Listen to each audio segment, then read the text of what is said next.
आज ये कोई शक्ति प्रदर्शन नहीं है। आज सिर्फ हमने जनता तक ये बात पहुंचानी है कि कैसे आपके अधिकारों को छीना जा रहा है। आप धूप में, आप धुंध में, ठंड में, गर्मी में खड़े होकर पोलिंग बूथ पर लाइन में लगकर वोट डालते हो कि ये मेरा पसंदीदा नेता है, मैं इसको अपने हल्के से विधानसभा भेजूंगा तो अच्छे कानून बन के आएंगे, मेरे इलाके का काम होगा। लेकिन मोदी साहब, ये भाजपा वाले ये चाहते ही नहीं है इनके बिना किसी और की गवर्नमेंट बन जाए। अगर चुनाव से भाजपा की गवर्नमेंट किसी राज्य में नहीं बनती तो ये उपचुनाव से बना लेते हैं। उसके 25 खरीद लो, 30 खरीद लो, फिर दोबारा उपचुनाव करवा लो, बाई इलेक्शन करवा लो, फिर कह दो राज्यपाल को सुबह 4 बजे जगा लो, जी ओथ सेरेमनी है, एक बार मुख्यमंत्री को ओथ दिलवा दो, बाकी बाद में देख लेंगे। ये चल रहा है। बीजेपी, भारतीय जुगाड़ू पार्टी, ये जुगाड़ करते रहते हैं कोई ना कोई।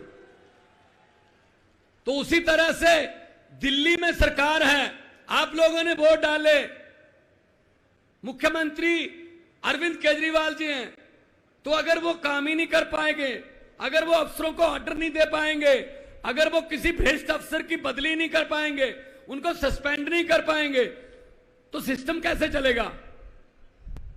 तो सिस्टम कैसे चलेगा? ये कहते हैं नहीं, हमारा ही बस अधिकार होगा। ये अकेला दिल्ली की 2 करोड़ जनता का सवाल नहीं है, देश की 140 करोड़ जनता का सवाल है। दिल्ली में हर प्रदेश का आदमी रहता है, यहां कर्नाटक से लोग भी रहते हैं, बंगाल से भी रहते हैं, पंजाबी भी रहते हैं, यूपी से भी रहते हैं, उत्तराखंड से, पूरे देश से दिल्ली में लोग बसते हैं। दिल्ली देश का दिल है। तो इनकी ये हिम्मत कि ये सुप्रीम कोर्ट का फैसला पलट दें कि नहीं जी अरविंद केजरीवाल की चलने नहीं देंगे। अब ये दरियाओं को रोका नहीं जा सकता मोदी जी, दरिया अपना रास्ता खुद बनाते हैं, हुकूमत वो करते हैं। ये आज का इकट्ठ देखकर अरविंद केजरीवाल जी, मैं आपके लिए बोल रहा हूं कि हुकूमत वो करते हैं जिनका दिलों पर राज होता है। यूं कहने को तो मुर्गे के सर पे भी ताज होता है।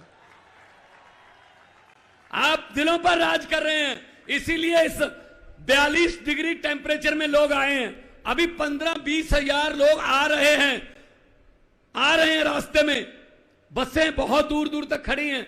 ये प्यार है, ये अरविंद केजरीवाल जी के लिए, ये आम आदमी पार्टी के लिए आपका प्यार है। इसी प्यार की वजह से हमारे हौसले बुलंद हैं। हम पूरे देश में गए, जहां जहां गए आप लोगों के अधिकारों की बात की और हमें समर्थन मिल रहा है। ये ऐसा कपिल सिब्बल जी, ये तो फिर भी चलो इन्होंने कर रखा है कि एलजी है, ये फुल स्टेट है पंजाब। हमारा राज्यपाल हमें बजट सेशन बुलाने की इजाजत नहीं दे रहा था, हमें सुप्रीम कोर्ट आना पड़ा, जी बजट सेशन बुलाने दो। सुप्रीम कोर्ट ने कहा बजट सेशन होगा, इजाजत दो। बजट सेशन के पहले 4-5 दिन पहले मंत्रिमंडल की मीटिंग होती है, जो सरकार की प्राप्तियां होती हैं, उपलब्धियां होती हैं, वो लिखकर गवर्नर को दी जाती हैं कि मेरी सरकार ने ये किया, मेरी सरकार ने ये किया। तो उसने कहा हाउस में आके, कहता मैं इसमें मेरी सरकार नहीं कहूंगा। मैंने कहा फिर किसकी सरकार है? कहता माई गवर्नमेंट नहीं कहूंगा। मैंने कहा जी मुझे सुप्रीम कोर्ट जाना पड़ेगा फिर दोबारा। You have to say that, ये मंत्रिमंडल द्वारा पास किया हुआ भाषण है, you have to read it word by word. बोला भाई साहब, फिर बोलना पड़ा।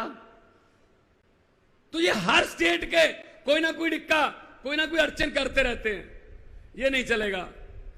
तो आज की ये अध्यादेश को बचाने की, ये लोकतंत्र को बचाने की रैली है। कहने को तो हम biggest democracy of the world हैं, लेकिन है लोकतंत्र? कहीं पे लोकतंत्र बचा है? भाई साहब, जनता को इकट्ठा होना पड़ेगा। 140 करोड़ लोगों को इकट्ठे होके देश को बचाना पड़ेगा। ये देश शहीद आजम भगत सिंह, राजगुरु सुखदेव, चंद्रशेखर आजाद, अशफाकुल्लाह, सुभाष चंद्र बोस, हजारों हजारों शहीदों ने कुर्बानियां लेकर ये देश लेकर दिया था। ये किसी के बाप की जगीर नहीं है कि मैं ही इस पे राज करूंगा, मैं ही इस पे राज